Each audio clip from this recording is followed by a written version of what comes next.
May natuklasan ako isang bagay tungkol sa mga resibo na dapat alam nyo talaga.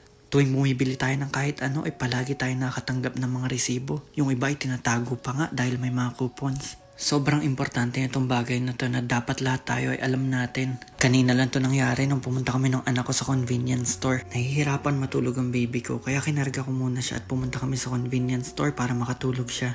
Ito yung pinaka-effective na pagpatulog sa bata ay lumabas ka, maglakad ka sa labas, wala pang isang minuto ay matutulog na talaga ang mga baby nyo. Pag lumabas tayo, sariwa ang hangin, tahimik at lahat sa kanila ay bago. Kaya naman nare-relax talaga sila at nakakatulog agad. Buti na lang ay lumabas kami ni Mika dahil natuklasan ko yung about sa resibo. Maaga pa at medyo busy kami ng misis ko kaya naisipan ko na lang bumili ng pagkain sa convenience store para mag-almusal. Napakaganda talaga ng nature. Tinitingnan ko lang yung mga bulaklak at yung mga tanawin dito, pati ako nare-relax. At dahil maaga pa, wala pa masyadong sasakyan. Sariwa ang hangin, maganda at weather at nakaka-relax talaga. At dahil sobrang linis ng kalsada ay nakaka-entertain talaga kahit maglakad-lakad ka lang sa paligid. Walking distance lang naman yung pupuntahan kong convenience store pero thankful talaga ako na pumunta ako ngayong araw. Dito sa Japan, ang mga convenience store ay parang mga sari-sari store lang din sa atin. Yung supermarket price at convenience store price ay hindi nagkakalayo kaya bumibili talaga kami sa convenience store. Naaalala ko nung nasa Pilipinas ako, bihirang-bihira ako bumili sa convenience store. Halimbawa, bibili ka ng piatos na 10 pesos sa tindahan. Pag binili mo sa 7-Eleven ay aabot ng 25 pesos.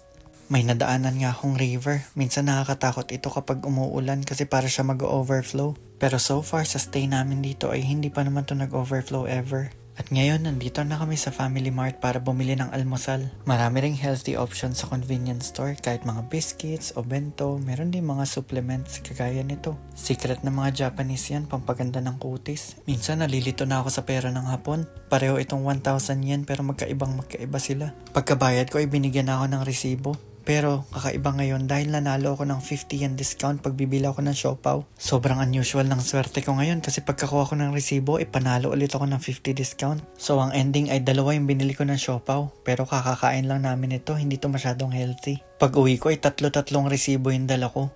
Pag uwi ko ay doon ko natuklasan yung about sa resibo na dapat talaga maging aware tayo lahat. Siguro sa iba kapag nalaman nyo to ay magiging life-changing ito para sa inyo. Nagmadali na rin kami umuwi ni Mika para mag-almusal kasi tumataas na ang araw. At pagkalabag ko kay Mika ay tulog na talaga siya galing doon sa labas. At ito na ang almusal namin ngayon. Simpleng mga tinatinapay lang at salad at pati rin carbonara para sa misis ko. Mahilig ang misis ko sa iba't ibang uri ng pasta pero ako hindi talaga. Ang gusto ko lang yung spaghetti tapos matamis.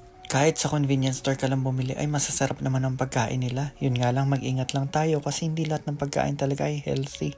Pagkapako sa bulsa ko para ibalik yung susi doon sa lalagyan, doon ko naramdaman yung mga resibo, 3, marami. Nung hinahawakan ko siya, nararamdaman ko na parang madulas at iba yung amoy niya.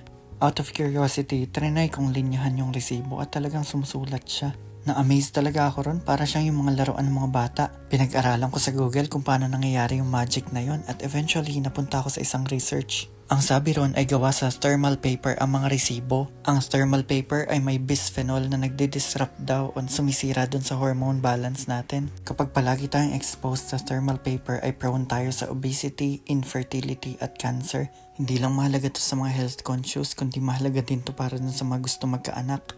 Iwasan nating hawakan yung mga resibo at kung kailangan man natin resibo ay maghugas din tayong kamay pagkatapos. Gawin natin ang lahat para makaiwas sa mga sakit.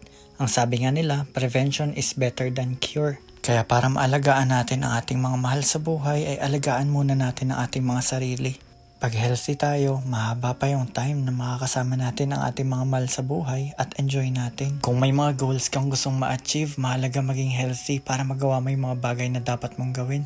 Kaya ngayon pa lang iwasan na natin ang paghawak-hawak sa mga resibo. Mabuti o masama, lahat ng simpleng bagay pag nagko-compound yan, paulit-ulit natin ginagawa ay magiging malaking bagay yan in the future. Yun lang, bye!